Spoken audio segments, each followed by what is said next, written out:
एक छोटे से गांव में एक गरीब बढ़ाई रहता था जिसका नाम था रघुनाथ। वह ईमानदार, मेहनती और नेक दिल इंसान था। उसका एक बेटा था, दिलीप, जो जवान हो रहा था। रघुनाथ अपने बेटे को हमेशा एक बात सिखाता था, जो जैसा करता है वैसा ही पाता है। हमारे कर्म ही हमारा भविष्य बनाते हैं। दीपक पढ़ाई में होशियार था, लेकिन जीवन की कठिनाइयों को देख वह अक्सर परेशान हो जाता और कहता, पिताजी, हम इतने मेहनती हैं फिर भी गरीब हैं। वहीं कुछ लोग दूसरों को धोखा देकर अमीर बनते जा रहे हैं। क्या सच में अच्छे कर्मों का कोई फल नहीं मिलता? रघुनाथ मुस्कुराता और कहता, बेटा, समय भले लगे पर कर्मों का फल अवश्य मिलता है। समय बीतता गया। दिलीप की पढ़ाई पूरी हो चुकी थी और वह नौकरी की तलाश में शहर जा चुका था। वहाँ उसे एक बड़ी कंपनी में इंटरव्यू देना था। जब वह इंटरव्यू के लिए पहुँचा तो देखा बहुत सारे उम्मीदवार पहले से ही लाइन में खड़े हुए थे।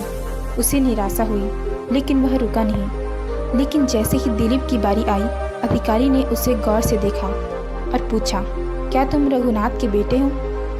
दिलीप चौंक गया। जी सर, पर आप मेरे पिता को कैसे जानते हो?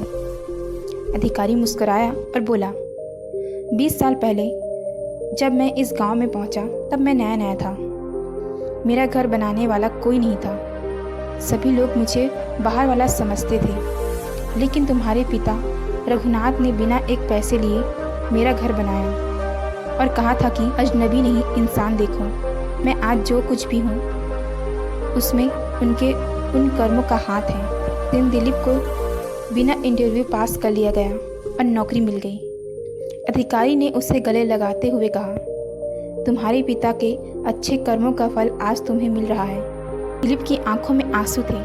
उसे पिता की बातें याद आई। कर्मों का फल अवश्य मिलता है। और कुछ वर्षों में वह उसी कंपनी का अधिकारी बन गया। एक दिन वह गांव लौटा और अपने पिता को गले लगाकर बोला, पिताजी, आपकी बात अब समझ आई। जीवन में कभी भी अच्छे कर्म व्यर्थ नहीं जाते, चाहे देर से ही सही, लेकिन उसका फल ज़रूर मिलता है। यह छोटी सी कहानी बताती है कि अच्छे और सच्चे कर्मों का फल देर से ही सही, लेकिन ज़रूर मिलता है।